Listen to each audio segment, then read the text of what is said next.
Hello friends, నమస్తే. Welcome to బాబులిష్మి అండి. Friends, Kuwait లో ఇంకా పెద్ద గుడ్ న్యూస్ అండి. అదేమంటే కువైట్ గవర్నమెంట్ కాంట్రాక్ట్ మరియు ప్రాజెక్ట్ విజా నుంచి వేరే ఏదైనా సరే ప్రైవేట్ సెక్టార్ కి విజాని మార్చుకునే అవకాశాన్ని కల్పిస్తా ఉందండి. అది నవంబర్ 3వ తేదీ నుంచి ఈ కాలం అయితే స్టార్ట్ అవుతుందండి. కాకపోతే దీనికి కొన్ని కండిషన్ ఉన్నాయి. అదేమంటే ఫస్ట్ ఒకటి, ఆ ప్రాజెక్ట్ ని లేకుంటే కాంట్రాక్ట్ ని గవర్నమెంట్ క్యాన్సిల్ చేసి ఉండాలి, లేదా అదే విధంగా public authority for man power దగ్గర ఆ ప్రాజెక్ట్ కి సంబంధించి ఆ ప్రాజెక్ట్ కంప్లీట్ అయిపోయింది, ఇంకా మాకు ఎటువంటి పని వాళ్ళు అవసరం లేదు అని చెప్పేసి ఒక లెటర్ సబ్మిట్ అయి ఉండాలన్నమాట.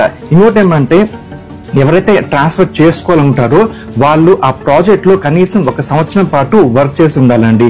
అదేవిధంగా ఇంకో కండిషన్ ఏమంటే ఆ ప్రాజెక్ట్ యొక్క ఎవరైతే ఓనర్ ఉంటారో ఆయన మీ ట్రాన్స్ఫర్ చేసుకోవడానికి ఒప్పుకోవాలా, అంటే ఆయన అప్రూవ్ చేయాలన్నమాట. సో దీనికి సంబంధించిన ఫీజు వచ్చి అన్ని పోను దాదాపు 350 దినాలు దీన్ని ఫీజుగా అయితే మీరు కట్టి మార్చుకోవచ్చు అనమాట.